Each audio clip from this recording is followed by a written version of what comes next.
네, 지금부터 대학혁신 우수 사례 공유라는 주제로 제2세션을 시작하겠습니다. 첫 번째 발표자로 서울과학기술대학교 교육혁신처 정기인 부처장님께서 서울과학기술대학교 학사제도 소개라는 주제로 발표해 주시겠습니다. 부처장님 앞으로 모시겠습니다.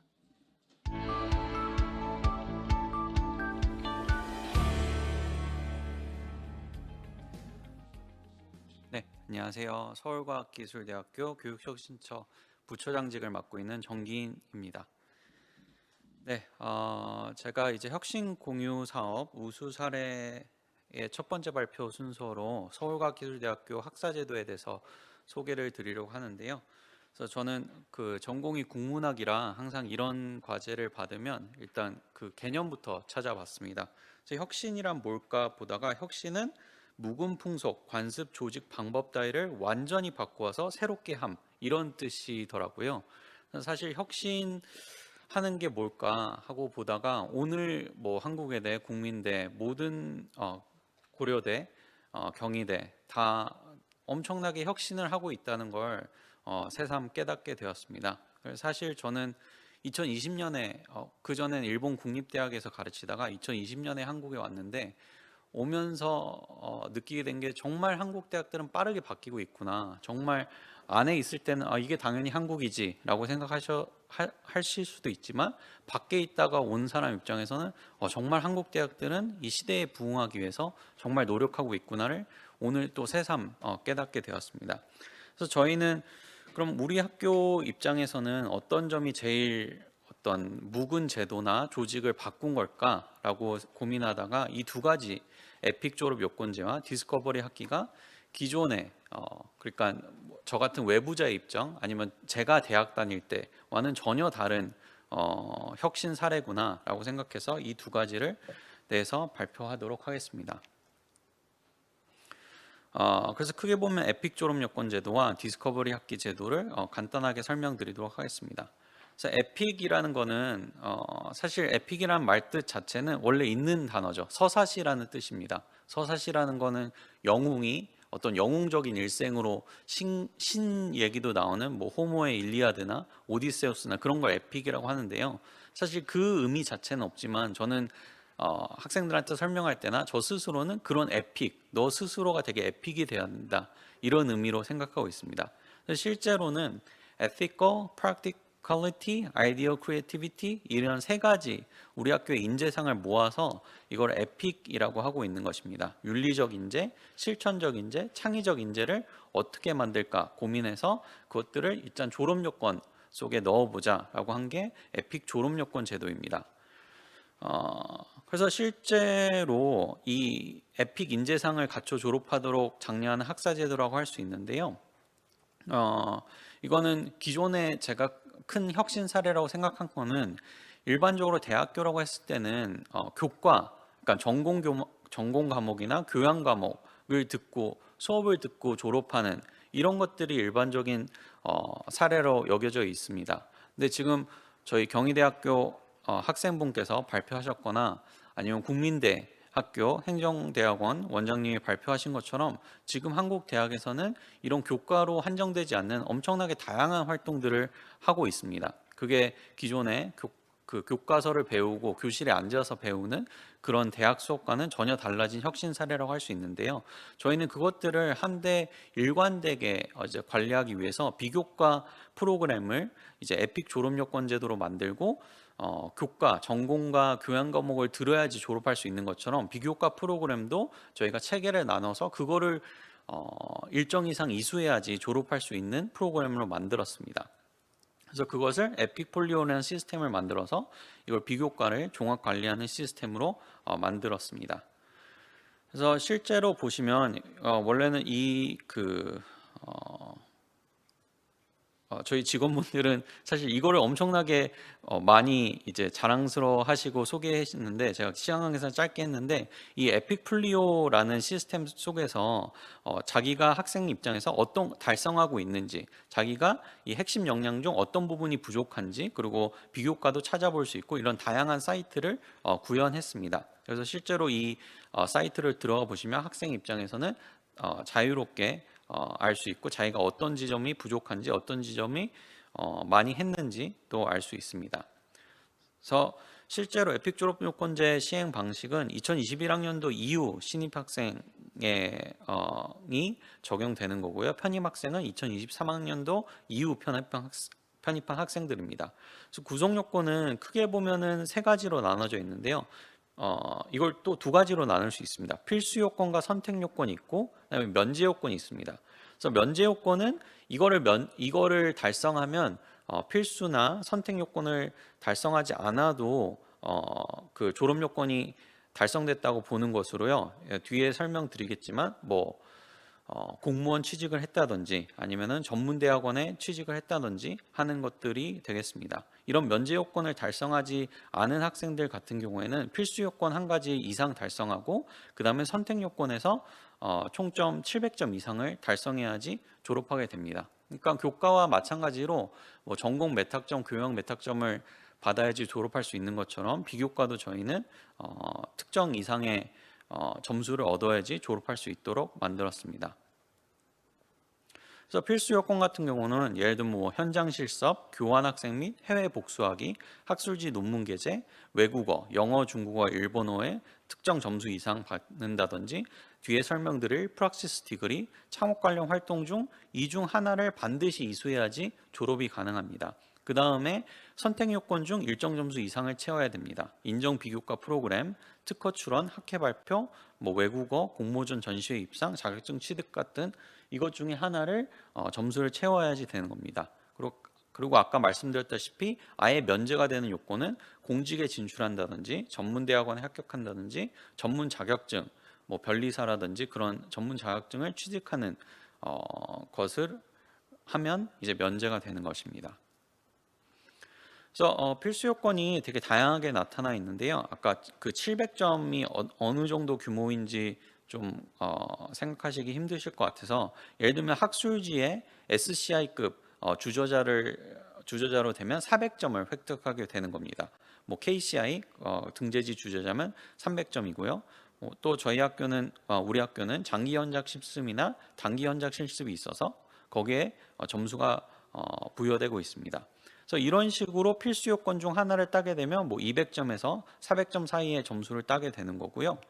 그 다음에 선택 요건에서 이제 300점 이상을 채워야 됩니다.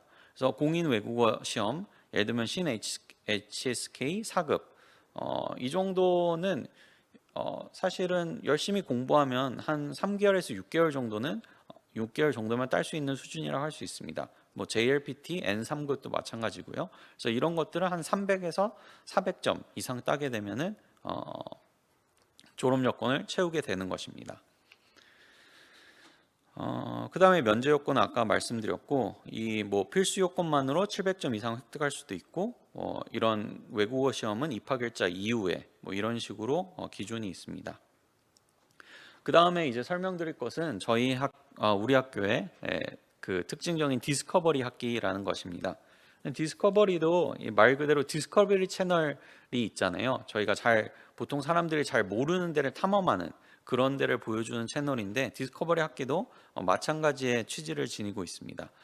그래서 이거를 설명드리기 위해서는 우리 학교 이번 총장님께서 이렇게 제안하신 ST 학기제라는 걸 바탕으로 만들어진 학기제인데요. 그러니까 여름 방학을 쉽게 말하면 여름 방학을 길게 3개월로 하고 겨울 방학을 좁게 해서 여름 방학에 이 긴 방학 동안 다양한 것들을 체험할 수 있는 학기제라고 할 수 있습니다. 그래서 이런 길어진 여름 방학에 뭐 할 수 있는 게 여러 가지 있지만 그 중에 하나가 디스커버리 학기라는 걸 저희는 제안을 해서 이게 잘 운영되고 있습니다. 그래서 말 그대로 이렇게 새로운 데를 탐험한다는 디스커버리이기 때문에요. 다양한 학문 분야를 접하고 해당 경험이 취창업 및 진학으로 연계되도록 기업과 사회가 요구하는 교육 제공 이걸 목표로 하고 있습니다. 그래서 추진 목적은 융합형 인재 양성을 위한 교육 과정이고 학기 중에 부족한 활동이나 학기 중에는 하기 힘든 것들을 할 수 있는 것을 디스커버리 학기로 제안하고 있습니다. 그래서 좀 이렇게 글자가 작고 보기 힘드실 수 있는데요. 그 자료집에 나와 있습니다. 크게 보면 디스커버리 학기는 세 단계로 이루어져 있습니다. 첫 번째 단계는 온라인 특강, 이미 녹화된 온라인 수업들을 듣는 게 첫 번째 단계고요. 두 번째 단계는 실제 교과목을 이제 듣는 단계라고 할 수 있고, 세 번째는 그 관련 교과목과 연결된 비교과 프로그램을 이수하게 되는 겁니다. 그래서 뭐 특강이라든지 공모전이나 대회라든지 실습이라든지, 예를 들면 뭐 코딩 스쿨에서 수업을 들었으면, 기초로부터 시작하는 파이썬 프로그래밍을 들었으면 관련된 공모전이나 대회도 저희가 운영하고 있거나 아니면 외부 대회를 나간다든지 해서 실제 그거를 활용할 수 있는 이런 식의 시스템으로 되어 있습니다.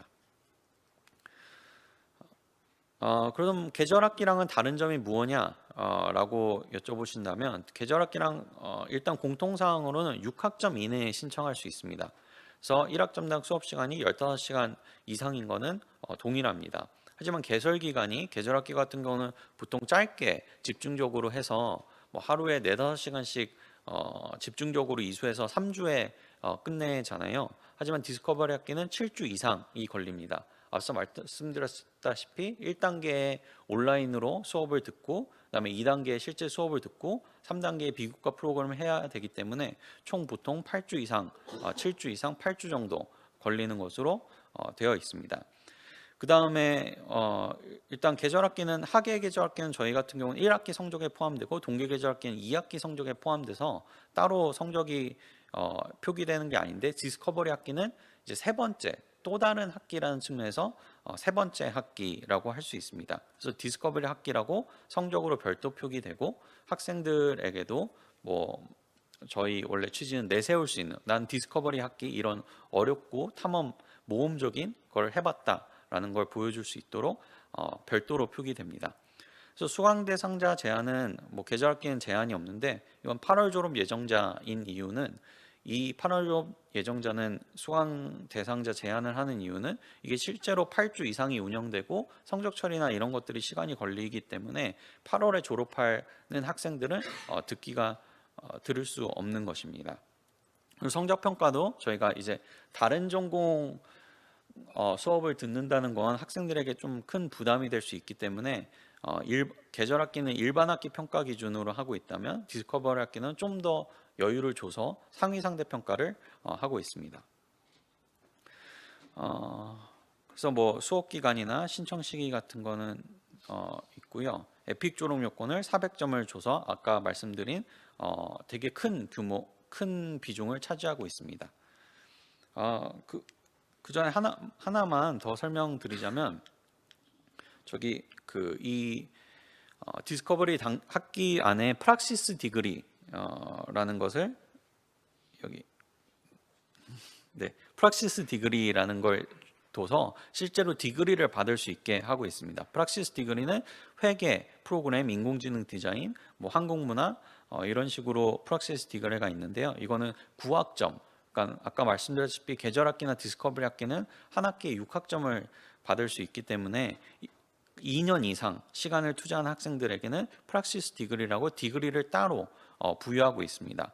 그래서 이것도 아까 에픽 졸업 요건의 필수 중 하나이기 때문에 학생들이 꽤 많이 신청을 해서, 뭐 회계에 전혀 관련되지 않는 기자차, 뭐 기계 자동차 공학과 학생이라고 하더라도 회계를 듣고 관련된 자격증을 딸 수 있도록 이렇게 교육을 하고 있고, 예를 들면 저희 미대나 문창과 이런 학생들도 프로그래밍 디스커버리 학기와 프락시스 디그리를 통해서 파이썬이라든지 이런 프로그램들을 배울 수 있게 되고 있습니다. 그 다음에 외국 학생들이 점차 느는 추세인데, 이 외국 학생들 입장에서는 한국 문화에 대한 어떤 영어로 수업을 들을 수 있는 과목들이 별로 없다는 요청이 있어서 이번에 이제 한국 문화 프락시스 디그리를 만들어서 외국인 학생들이 한국에 대해서 배울 수 있게 한국 문학, 역사, 사상, 미디어 이런 식의 수업을 개설했고, 또 인공지능 디자인 같은 경우도 원래 저희는 회계와 프로그램 위주로 시작했는데, 우리 학교의 강점 중 하나는 미대가 디자인이 유명하다는 거라서 그런 쪽 수업들을 공대 친구들이 이제 들어서 협업할 수 있도록 인공지능 디자인을 만드는 등 이런 프락시스 디그리처럼 학생들의 수요나 실제 사회의 요청을 결합해서 계속 늘려나갈 계획입니다. 네, 그럼 이것으로 서울과기대 디스커버리 학기와 에픽 졸업 여건에 대해서 설명드렸습니다. 감사합니다. 네, 발표 감사드립니다. 이어서 동덕여자대학교 학술정보 2팀 김동재 팀장님께서 2022 솜깨비와 함께하는 동덕 라이브러리 메타버스 체험전에 대해서 발표해 주시겠습니다. 팀장님 앞으로 모시겠습니다.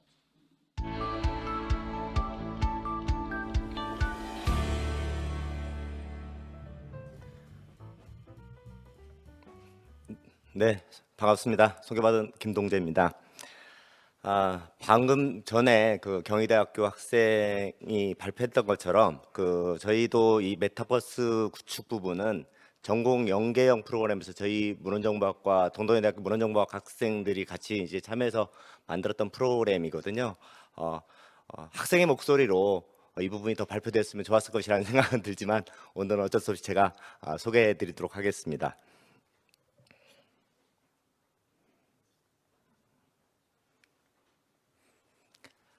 메타버스 프로그램은 저희가 아까 말씀드린 것처럼 문헌정보학과와 협업한 전공 연계형 프로그램의 협업 프로그램으로 기획됐던 거고요. 이 과정을 소개해드리도록 하겠습니다.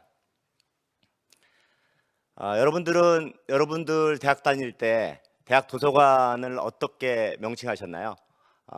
제가 다닐 때는 대학 도서관은 대학의 신장이라고 듣고 또 제가 이제 문헌정보학을 전공한 전공자로서 그 부분을 어떻게 계속 고민해 왔던 것 같습니다. 근데 최근에 이제 대학 도서관의 기능이랄지 역할이랄지 이런 부분들이 과학기술의 어떤 또 IT랄지 이런 쪽의 발전으로 인해서 상당히 이제 도전받고 또 변화의 어떤 유상이랄지 이런 부분에서 어떻게 변해야 될지 계속 고민해 가는 그런 단계인 것 같습니다.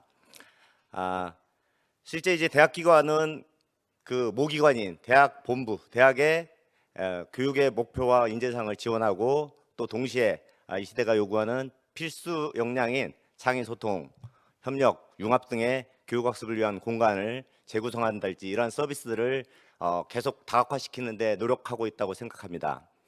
교육부가 제시한 제2차 대학도서관 종합진흥계획에서도 기존의 대학 도서관이 대출, 반납 이런 어떤 기본적인 기능에서 벗어나서 학생들의 수업과 그다음에 학습 활동에 적극적으로 참여하고 이를 지원하는 어떤 맞춤형 서비스를 제시할 것을 요청하고 있습니다.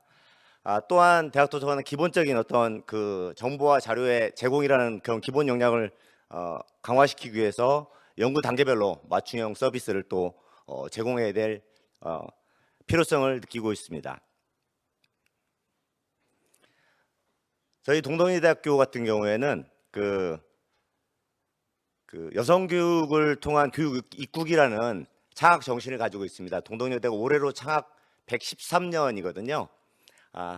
그리고 또 이 어떤 창학 정신을 지원하기 위해서 혁신 지원 사업을 통해서 교육, 그다음에 산학 협력, 연구, 경영,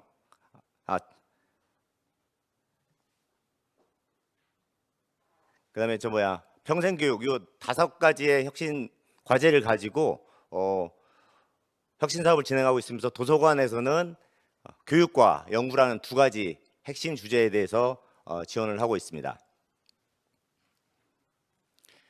우리 동덕여대학교 충광학술정보관이 대학 혁신 지원 사업에서 역할을 하고 있는 부분은 특히 학술 지원 프로그램 통해서 이제 학술 지원 프로그램 강화, 그다음에 전공 역량 학술 지원 프로그램 강화, 그다음에 학술 지원 확충 및 정보 인프라 개선, 그다음에 연구 지원을 위한 도서관 프로그램 개발, 이 4가지 주제를 가지고 혁신 지원 사업을 지원하고 있으며 특히 이번에 발표되는 내용은 전공 역량 지원을 위한 학술 정보 프로그램, 전공 역량 학술 지원 프로그램 지원 내용으로 전공 맞춤형 학술 DB 교육 부분 플러스 전공 연계형 학술 지원 프로그램을 지원하고 있습니다. 전공 연계형 학술 지원 프로그램은 재학생들이 실제 자기의 역량을 향상시킬 수 있도록 도서관에서도 맞춤형 역량 향상 프로그램을 지원해 준다는 개념과 그다음에 학술정보관 실무와 연관시켜서 전공 역량을 지원하는 학생 맞춤형 학술 지원 프로그램을 체계화할 수 있도록 프로그램을 계획하였습니다. 저희 전공 연계 협력 프로그램에 참여한 그 문헌정보과의 사심 가득이라는 동아리가 있습니다. 이 사심 가득 동아리는 2019년도에 개설 신설되어 있고요. 일단 사심 가득이라는 뜻이 사서의 마음으로 가득 담긴 어떤 사서의 마음을 가득 담는 그런 어떤 그 모티브를 가지고 실제 이제 그 문헌정보학 지식을 응용하고 또 사서의 실물 체험하고 예비사로서의 역량을 갖추기 위한 활동들을 진행하고 있다고 보시면 되겠습니다.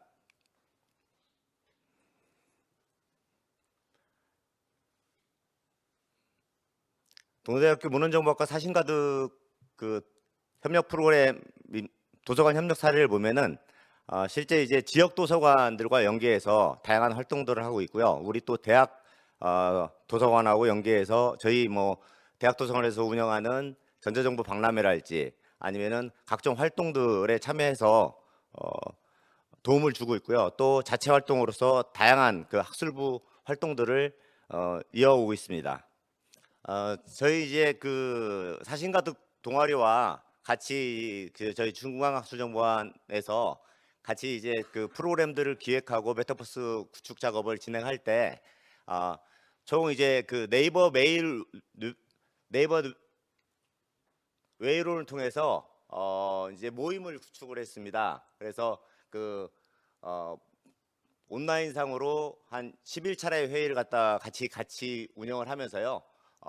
같이 이제 메타버스 제작 툴 분석을 하고 그다음에 조별 역할 분담을 하고 각종 그 대학에서 대학 도서관에서 메타버스를 구축했던 사례 조사들을 했고요.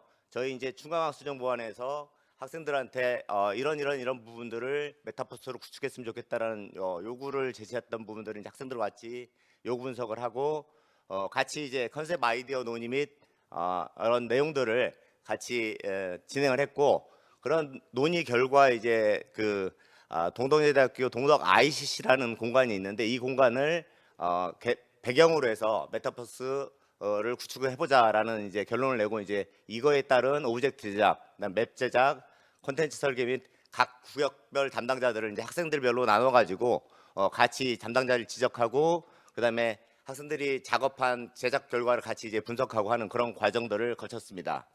그리고 이런 과정들을 거쳐서 실제 이제 그 방학 중간에 같이 많이 작업을 했거든요. 학생들하고는 여름방학 기간 동안에 이제 이런 부분들을 같이 논의를 하고 방학 끝나고 이제 2학기 개강을 목표로 메타버스를 구축할 걸 생각을 하고 작업을 했다가 이제 2022년 작년 10월 11일 날 체험전 오픈을 기획하고 같이 이제 이것 따른 홍보랄지 그다음에 이런 것들을 같이 진행을 했습니다. 학생들과 같이. 그리고 또 실제 이제 10월 11일에 체험전을 오픈을 하고요. 그 결과 이제 학생들과 같이 체험전 피드백 분석 등 이러한 작업들을 같이 진행했다고 보시면 되겠습니다. 이게 이제 메타버스 체험전 화면인데요. 저게 지금 모여 있는 참가자들이 다 같이 모여서 지금 이제 기념 사진을 찍는 장면이고요. 이게 메타버스 첫 화면이라고 보시면 되겠습니다. 메타버스의 첫 그 화면에 등장하는 저 손깨비는요. 그 동덕여대의 교화가 목화입니다. 그 목화인데 이제 동덕여대 그 캐릭터는 솜솜이 캐릭터라는 게 있거든요. 근데 이 솜깨비라는 캐릭터를 동덕여대학교 문헌정보학과 사심가득 동아리 친구들이 그 캐릭터를 이제 2020년도에 도서관 캐릭터를 별도로 만들어줬어요. 그리고 이제 그 캐릭터를 활용을 해서 메타버스 내에서 이제 어떤 주요 캐릭터로 활용해서 손깨비라는 캐릭터를 만들었습니다. 여기가 이제 동덕 ICC라는 공간이고요. 중앙학술정보관의 동덕 ICC라는 공간은 인포메이션 커먼스 센터라고 해서요. 그 정보를 공유하고 협업하는 이제 그런 공간이라고 보시면 되겠습니다.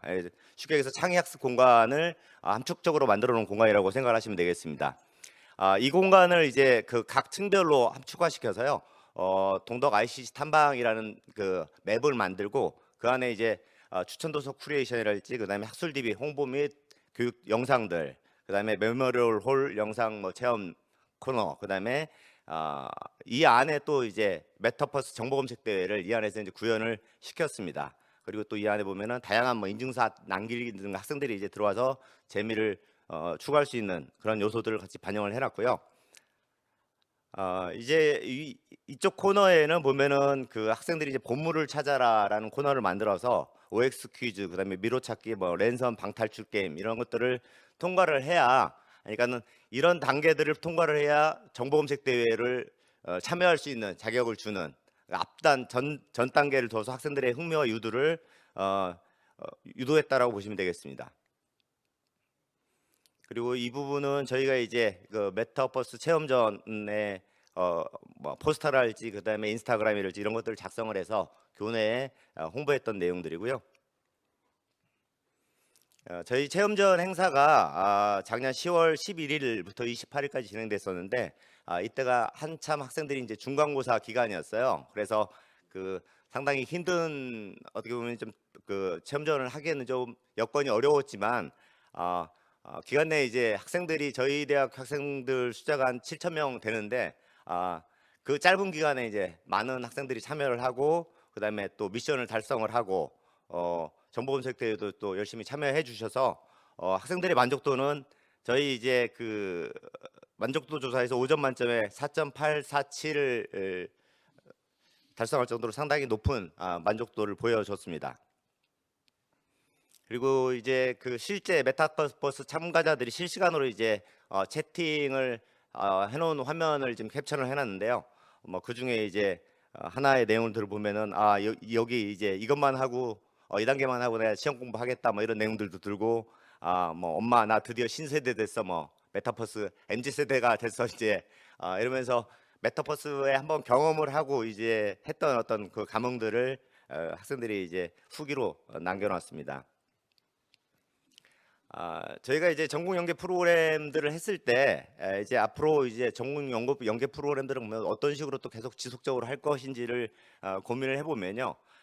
이제 기존에 구축된 메타버스의 이제 유지 관리랄지 이런 부분들을 계속 맵이랄지 그다음에 이제 이벤트랄지 이런 부분들을 지속적으로 반영을 하고 학생들의 니즈를 이 안에 이제 반영시키는 이런 부분들의 또 역할들을 해야 될 것 같고, 그다음에 이제 실제 그 도서관의 어떤 본연의 이제 그 책과 관련되는 북큐레이션할지 그다음에 독서 토론, 뭐 독서 캠프 이런 쪽 관련해서 이제 연계 프로그램들을 조금 더 하나씩 확장시키는 부분들, 이제 그런 부분들을 고민을 해야 될 것 같고, 그다음에 또 저희가 이제 운영하고 있는 다양한 시설들이 있습니다. 이제 이런 시설들에 과 연관되는 또 다양한 학과들이, 저희 같은 경우에는 동도여대 이제 미디어 디자인이랄지 그다음에 또 창작과 관련되는 그다음 디자인과 관련되는 학과들이 또 유명한 학과들이 많기 때문에 이런 친구들의 어떤 역량들을 도서관에 끌어들여서 이런 부분들을 좀 더 전공 연계 프로그램에 반영해서 같이 좀 더 확장시킬 수 있는 방법들을 고민을 하고 있습니다.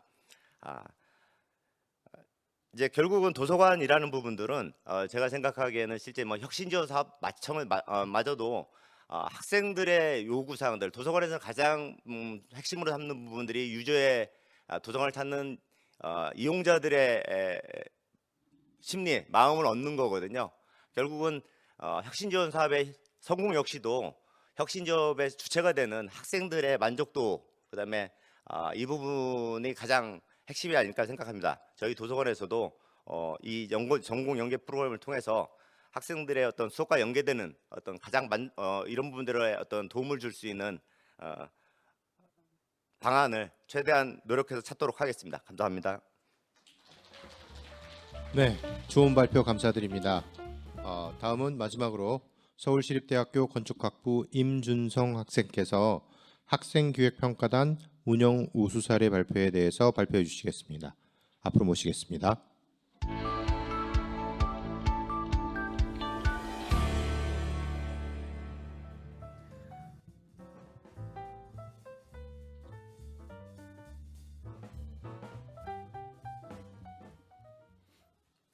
네, 안녕하십니까. 저는 대학 혁신지원 사업의 서울시립대학교의 사례였던 학생기획평가단에 제가 진행했던 프로그램에 대한 소개를 진행하고자 나온 건축학부 임준성이라고 합니다.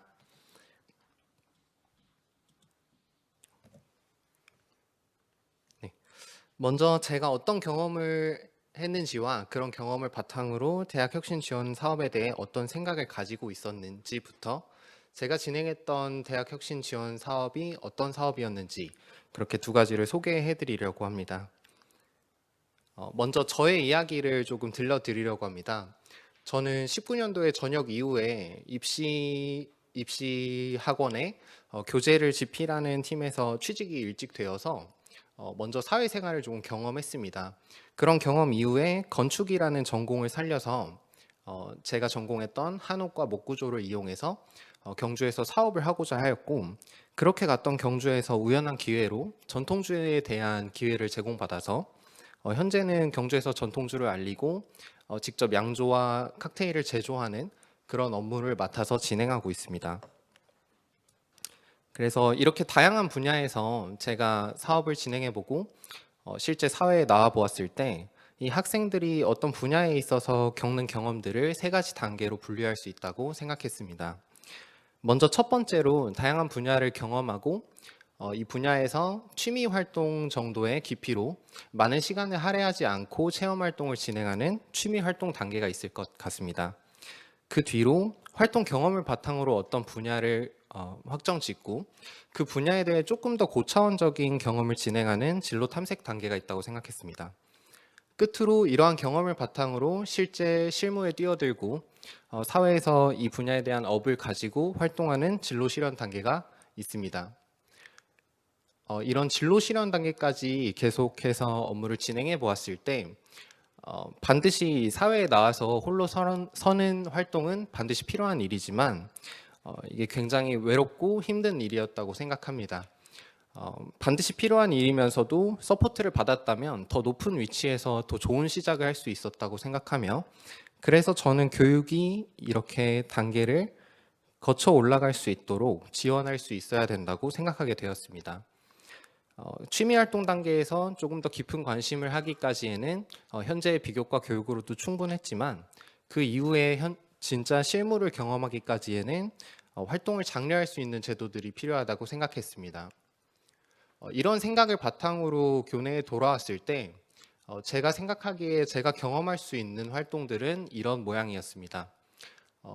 대학에서 가장 궁극적으로 추구해야 하는 고등교육과 그 고등교육을 뒷받쳐줄 수 있는 비교과 활동들, 요것들이 제가 경험할 수 있다고 생각했던 활동들이고, 제가 경험이 필요하다고 생각했던 부분들은 더 다양한 분야에서도 같은 그런 의미들, 가치들을 추구하면서 학생들을 보다 폭넓게 지원할 수 있는 그런 활동들이라고 생각했습니다.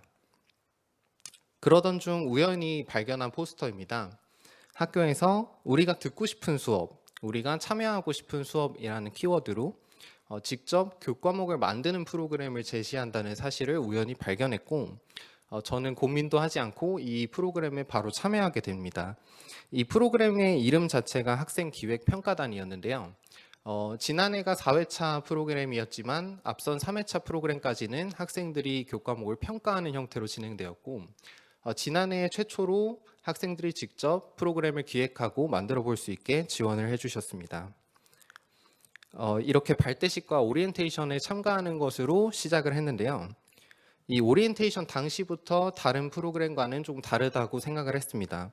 팀빌딩 자체에서도 직접 본인이 어떤 가치를 추구하고 어떤 활동을 행하고 싶은지 소개를 진행했고, 팀장이 되고 싶은 자는 직접 팀원들을 찾아가서 내가 이런 활동을 하고 싶은데 너랑 같이 하면 좋겠다, 이렇게 스카웃을 하는 형태로 팀빌딩이 이루어졌습니다. 이렇게 이루어진 팀빌딩에서 저는 팀원들을, 원래는 이제 제가 생각하던 팀원들이 있었는데 생각과는 다른 팀원들과 팀이 배정되게 되었어요. 근데 이렇게 우연히 모인 팀원들이 전부 소통이라는 키워드를 가지고 있었고, 그래서 저희는 소통이라는 키워드를 가지고 프로그램을 기획하고자 했습니다. 교내에도 소통이라는 키워드로 진행되는 프로그램인 시대살롱이라는 프로그램이 있었는데, 이 시대살롱이라는 선행 사례의 문제점을 제시하면서 새로운 프로그램인 취중진담이라는 프로그램을 기획하게 되었습니다. 그래서 이 기획된 취중 진담 같은 경우에는 학생들을 불러서 당월의 주제에 대한 이야기를 함께 나누어 보면서 이야기를 나누고 고민을 해결하는 프로그램인데요. 이 프로그램 같은 경우에 기존의 선행세와 다른 점은 칵테일을 제공한다는 부분이었습니다. 제가 가지고 있는 그런 소믈리에적인 이런 능력을 발휘해서 더 나은 분위기에서 이야기를 나눌 수 있게 하고자 하는 것이 목표였습니다. 이 프로그램의 시작은 홍보부터 진행되었습니다. 저희 팀이 직접 만든 홍보물로 SNS를 기획했고, 그리고 이런 홍보를 진행하면서 더 추가적인 부분들에 대한 기획을 진행해 나갔습니다. 그 다음으로 제일 먼저 한 것은 공간의 설립입니다. 건축을 전공했던 저를 필두로 팀원들을 모아서 직접 시멘트부터 벽체까지 전부 다 새롭게 리모델링을 하여 공간을 기획하였고, 이 공간에서 저는 직접 바텐딩을 하면서 다른 팀원은 진행을 하면서 이 프로그램을 기획하고자 모의 활동을 진행했습니다. 모의 활동 이후에 실제로 학우분들을 초대해서 프로그램을 진행했는데요. 이렇게 카드에 당월의 주제에 대한 이야기를 적어두고 한 사람이 주제에 대한 이야기를 하면 다른 사람들은 공감하는 형태로 이렇게 소통을 하며 프로그램이 진행되었습니다. 프로그램 결과에 대해서도 저희가 직접 설문지를 받아서 결과를 산출할 수 있었는데요. 표본이 아직 많이 기록되지는 않았지만 거의 100%에 해당하는 압도적인 긍정적인 평가를 받았고, 이런 11월까지의 평가를 바탕으로 12월부터는 지원이 되지 않음에도 인기가 많아 2월까지 계속 진행될 것을 계획하고 있습니다. 결과 보고서 같은 경우에도 저희가 직접 이 프로젝트가 어떻게 진행되었고 어떤 형태로 기획했고 그리고 기획 사항에서 변경된 점은 무엇이었고 이런 타임라인들을 전부 정리해서 결과 보고서의 형태로 제출했는데요. 이렇게 지금까지 보여드린 과정을 전부 제가 오리엔테이션 당시에 만났던 친구들과 함께 오로지 저희 학생들끼리만 진행을 할 수 있었습니다. 이렇게 학생들끼리 어떤 프로그램을 만들 수 있었던 배경에는 다양한 교수님들과의 컨설팅이 있었는데요. 저는 컨설팅 내용을 첨부하기보다는 컨설팅이 계속 이루어졌다는 사실을 보여드리기 위해서 이 이메일 검색창을 첨부해 드렸는데 거의 6개월 동안 매일매일 교수님과 통화하고 일주일에 한 번씩 메일을 주고받는 형태로 컨설팅이 많이 진행되었습니다. 그래서 이 사례를 통해 말씀을 드리고 싶었던 부분은 이 요약 페이지입니다.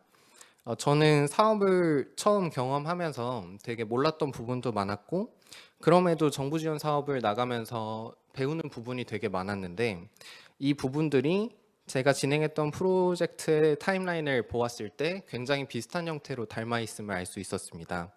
처음에 팀을 빌딩하고 문제를 인식하고 문제에 대해 아이템을 제시하고 이 제시한 아이템을 홍보하고 최소 기능을 할 수 있는 프로토타입을 만들어서 진행하고 그 프로토타입에 대한 소비자의 평가를 바탕으로 새로운 아이템을 기획하는 이런 구조가 제가 생각했던 사업의 이미지와 많이 닮아 있어서 저는 이렇게 프로그램을 마치면서 이 프로그램을 제가 사업을 하기 이전에 해보았다면 이렇게 기획을 했던 경험이 사업 이전에 있었다면 더 나은 활동을 할 수 있지 않았을까 그렇게 생각을 하게 되었습니다.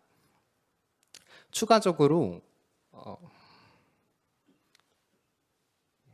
이쪽에 보시면 저희가 활동한 경험을 바탕으로 사랑의 이해라는 교과목을 제시하기도 했는데요.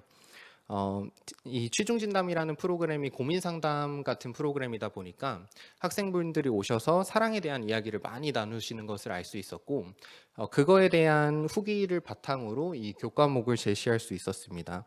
또한 저라는 이 진행과 바텐딩이 가능한 인력이 사라졌을 때를 대비하여 이 프로그램이 계속 이어질 수 있도록 팀을 창단하기도 했는데요.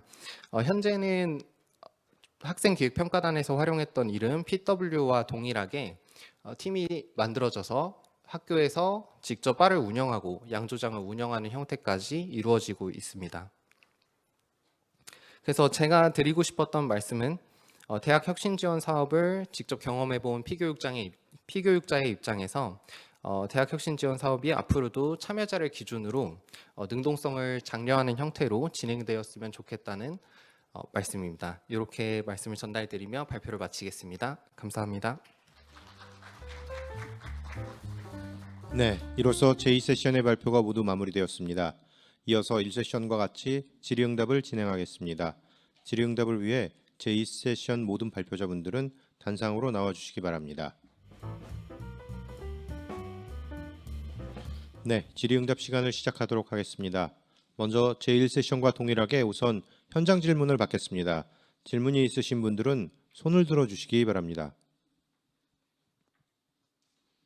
네, 마찬가지로 없으셔서 다음으로 사전 질문과 유튜브 채팅창에 질문을 진행하도록 하겠습니다. 먼저 서울과학기술대학교의 학사제도에 대해서 말씀해 주신 정기인 부처장님께 질문 드리도록 하겠습니다. 디스커버리 학기 교과목 선정 기준과 절차에 대한 간략한 소개를 부탁드리겠습니다.